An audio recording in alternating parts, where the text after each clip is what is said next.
What the heck is going on, guys? My name is Bucky Roberts and welcome to your very first tutorial in using the HTML5 canvas. Now, if you've been watching my videos before, you probably already know that I already made an entire series about HTML5. So what the heck am I doing right now, making a whole nother series about it? Well, as the title implies, this video series is going to be only specifically talking about the HTML5 canvas. Now, the canvas in HTML5 is, in my opinion, the coolest part of HTML5. And that's because this is the area where you do all your cool drawing and interactivity and all your awesome animations take place. And if you want to make any games with HTML5, this is the area where you need to focus on. So that's why I want to take a whole mini series and dedicate it specifically to using the HTML5 canvas. Now, for those of you guys who have never, even heard of HTML5, I highly recommend watching my HTML5 tutorials first. They're on my website, thenewboston.org. Once you watch those, you're going to have a nice solid understanding of the language, and these tutorials are going to make a whole lot more sense to you. So don't jump right into these. Please watch my HTML5 tutorials first. Alright, so now that I wasted a minute of your lives already, let me go ahead and actually do something useful. Start coding and shut up. So what I did already is I basically made an HTML file and a JavaScript file. So obviously, if you ever watch HTML5 tutorials, the HTML file is where you're going to be putting all of your basic building blocks, and all your cool things, your interactivity and your animations are going to be taking place in the JavaScript file. So they basically go hand in hand in creating a really cool, interactive, awesome web page. So before we get to the cool stuff, we go ahead and we have to make the basic building blocks first. So let me go ahead and do that. So go ahead and make a basic HTML file, and in it, first thing you need is your doc type, HTML, and then we need all of the boring tags, HTML, ending HTML, and we also need to do this for the head,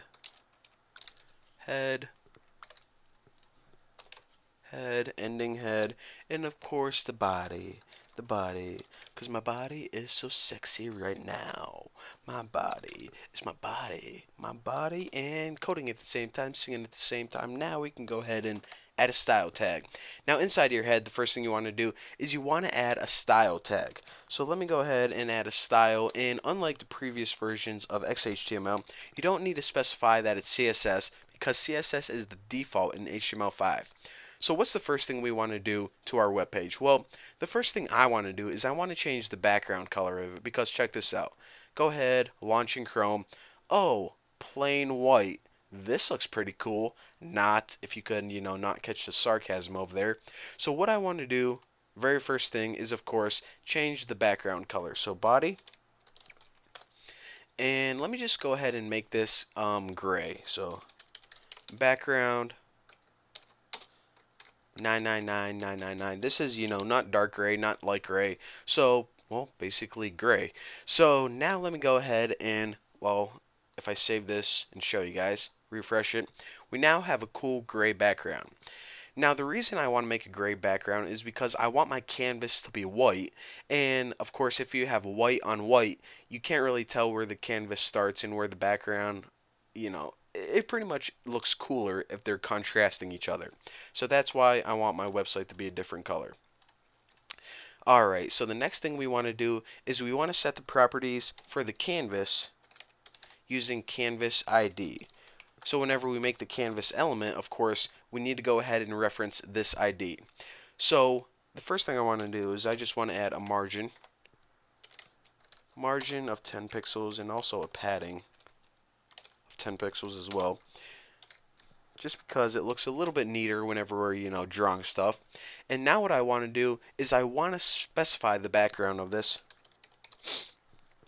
to white. Now you're saying, alright, why do you need to do that? Because isn't it white by default? Well, actually, whenever you make a canvas in HTML5, it automatically inherits the parent element. And since the parent is, of course, the body, it would have a default background of gray. And obviously, if our canvas was gray and our background was gray, then everything would be gray and gloomy, and we'd probably go into depression and slit our wrist, and that wouldn't be good. We're here to learn HTML5, so if you want to avoid depression, you need your background to be white. Does that make sense to you? Hopefully. So now what we want to do is we want to add a border of 1 pixel solid black. And alright, this looks pretty good. So now we're saying, alright, we set the background of our website to gray, and whenever we make a canvas with the ID of canvas, we want it to be white with a black border, so on and so forth. But if we save this website and refresh it, nothing happens. Why is that? Well, because even though we set the properties of the canvas, we didn't actually make the canvas itself. So how do we do that? Well, go ahead and add canvas, and we actually might as well go ahead and end it right now. Canvas, and I want to mention this. The newer browsers like Google Chrome and any updated browser can display HTML5 and can display the canvas. However, if someone like your mom has a really old computer and she didn't update her browsers for a long time, they're not going to know what the heck the canvas is just because the browser's outdated. So any browser that's outdated is going to be able to read the text in between this. So we'll just go ahead and write get a new browser with the exclamation point. So basically, like I said, if you have an updated browser that shows HTML5, you're just going to see the canvas and not the text. However, if you have an old browser, then we just want to leave them a little note, get a new frickin' browser. So the first thing I want to do in my canvas, which I just created, is I want to reference the ID canvas because that sets this canvas to inherit these properties, which we would like. So in order to do that, ID equals canvas. Now the next thing you want to do is you want to specify the size of your canvas. Now for my canvas, I just want the width to equal 600 pixels, and you just go ahead and write 600, not px or anything, and the height is equal to 300. Now you can actually make your canvas any size. The reason that I'm doing this is because, as you can see, whenever I launch it, it fits nicely in my screen recorder. So in this tutorial, obviously what we did is we basically just made a blank canvas on the screen. Pretty freaking cool, but I told you guys that this thing was like interactive and cool, and right now we just made a white box. Not that cool. So we're going to be saving cool stuff for the next tutorial, but for now, thank you guys for watching. Don't forget to subscribe, and I'll see you guys in the next video.